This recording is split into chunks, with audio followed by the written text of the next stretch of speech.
Beberapa tokoh Israel memperingatkan bahwa perang saudara berpotensi besar terjadi di negaranya. Pemimpin oposisi Yair Lapid memperingatkan akan terjadinya orang Yahudi membunuh orang Yahudi. Mengutip Tribun News pada 28 April, pernyataan Lapid itu diutarakan belum lama ini.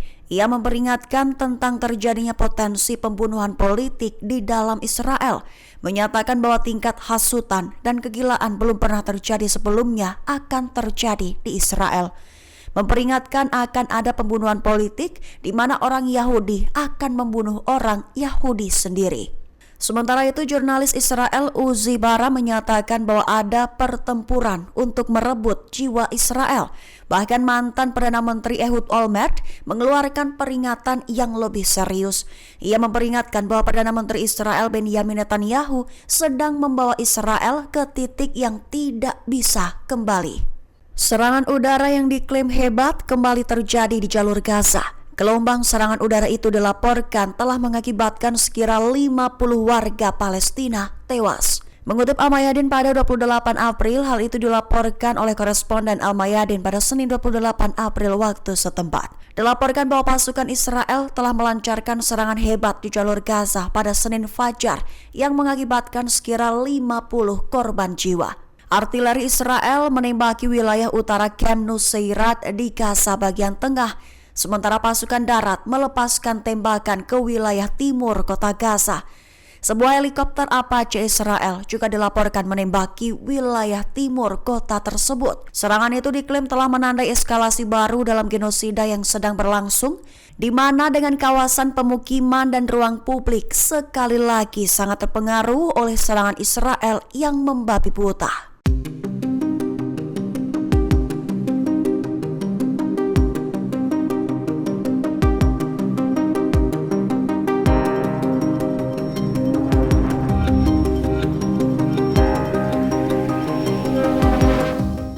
Israel dituduh menjadi dalang serangan cyber di Iran tepat sebelum ledakan dahsyat hantam pelabuhan peti kemas.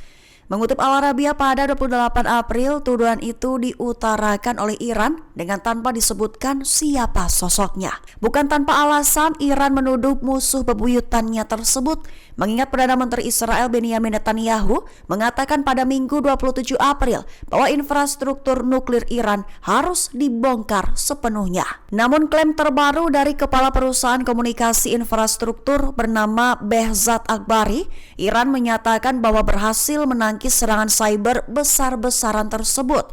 Lebih tepatnya diklaim bahwa satu di antara serangan cyber yang paling luas dan kompleks terhadap infrastruktur negara Iran telah teridentifikasi dan tindakan pencegahan telah diambil. Namun rincian lebih lanjut tak diberikan oleh pihak resmi Iran. Perdana Menteri Israel Benjamin Netanyahu mengklaim bahwa mendirikan negara Palestina adalah ide yang sangat konyol. Lebih lanjut mengklaim bahwa itu akan merusak perjanjian damai karena sebagian dunia Arab bekerja melawan pihaknya termasuk Palestina. Mengutip KBRI pada 28 April, hal itu diutarakan oleh Netanyahu dalam pernyataannya. Hambatan terbesar bagi perdamaian adalah penolakan Palestina untuk mengakui negara Yahudi. Penolakan untuk mengakui negara Yahudi merupakan penyebab konflik yang telah berlangsung di wilayah tersebut selama 100 tahun. Palestina diklaimnya tidak akan mendirikan negara di samping Israel, melainkan negara di dalam Israel.